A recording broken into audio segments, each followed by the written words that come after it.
Welcome back to another episode on Anxiety Doesn't Own Me podcast. My name is Emmanuel Isaacson, and I'm an anxiety coach who helps people to overcome and heal their anxiety naturally. So today, what I'm going to be talking about is whenever we are in the process of healing our anxiety, we will go through certain cycles.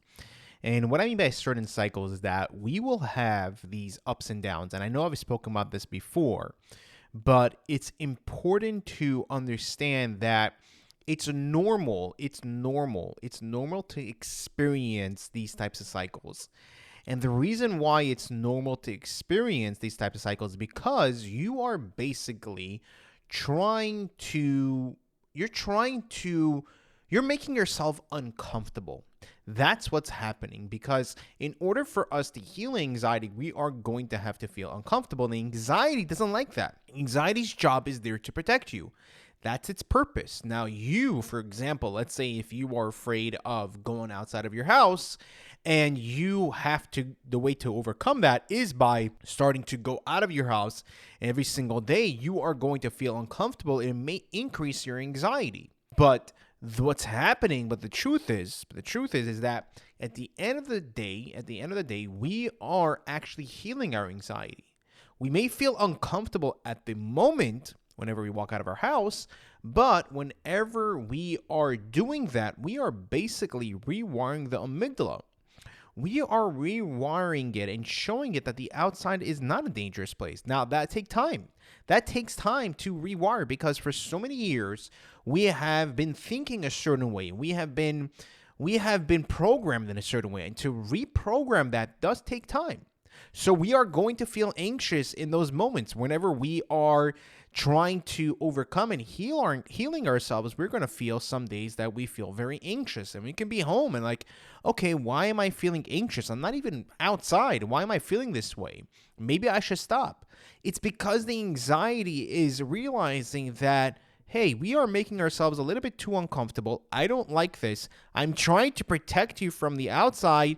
Let's stay in. But we don't want to listen to the anxiety because, again, it's trying to control us, and we want to take back control in our lives. We have to take back the control because we want to live like we once did. And one of the ways is, and most of the ways, one of the most powerful ways is by sometimes making ourselves feel uncomfortable. Like for me, for example, I used to be terrified of going on roller coasters. I was terrified of them. And whenever I started to go on them, I started to go on small ones. And even those, I would be afraid a little bit, not as much as the big ones. But little by little, I start to build up my resistance towards that. And every time I go on a roller coaster, I actually kind of enjoy it now because of the way I look at it. And every time I come out of the roller coaster, I start laughing.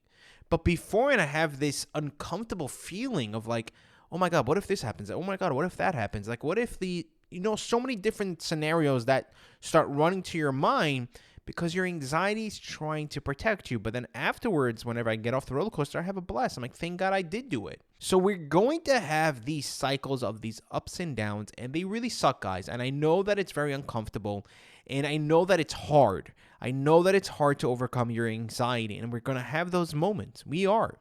Whenever I always said this story, whenever I was on the bus, and I was very uncomfortable being on the bus, but eventually I overcame it by whenever I stepped out of the bus, I felt so good. But the second time I did go on it, I still felt anxious.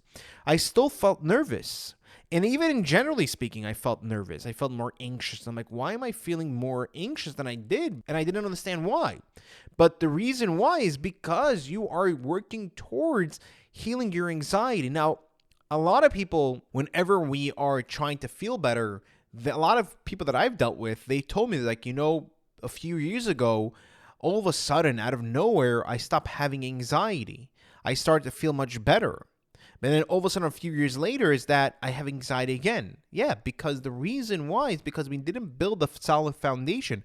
We didn't really reprogram our amygdala. We could have stayed, let's say, for example, at home, which makes us feel much comfortable, and that actually reduces our anxiety because, again, we're not stressed out, but at the end of the day, we're not really living. But that de-stressing really does help at the end of the day of feeling much calmer, and that reduces our anxiety, but it hasn't really healed our anxiety.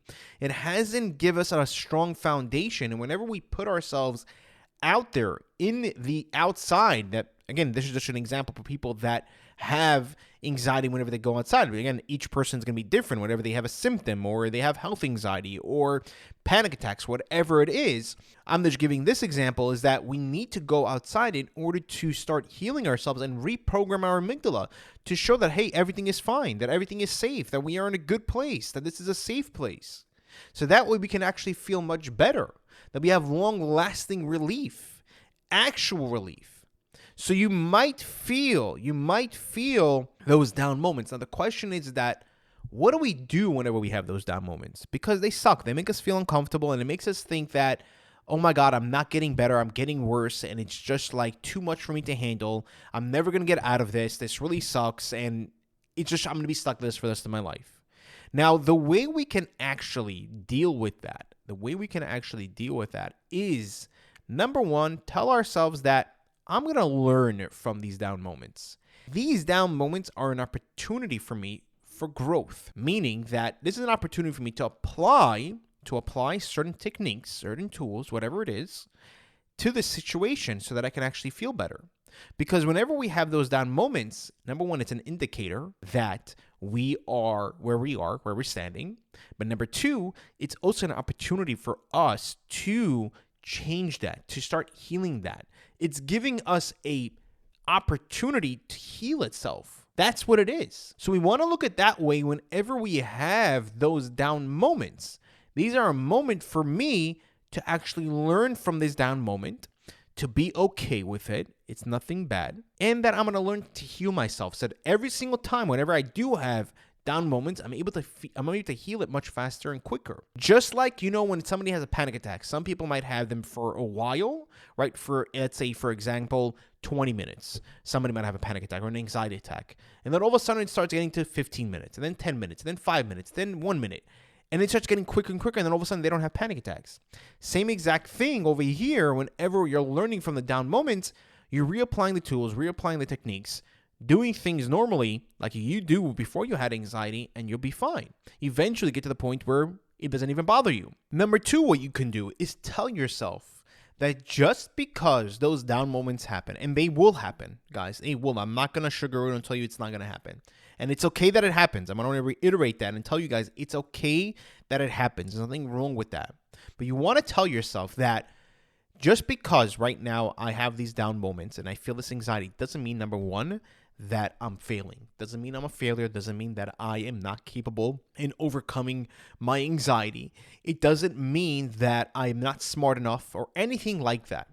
What we want to tell ourselves is more positive feedback. Telling ourselves that, you know what, this doesn't mean that I'm actually weak. It actually means that I'm actually a very powerful person. And it actually means that I have an opportunity, like I said before, to build myself to become even stronger. We can tell ourselves that I'm a capable person and that every single person has down moments.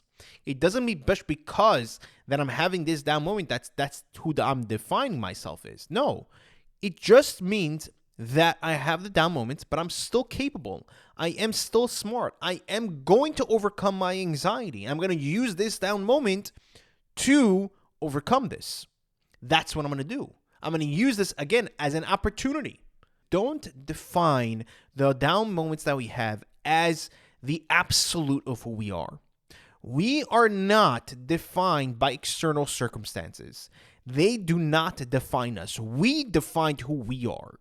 We can have so many different types of circumstances happen to us that we can always fluctuate then. So sometimes we can have a great day and feel great, and sometimes we can have a down day and we can feel like crap.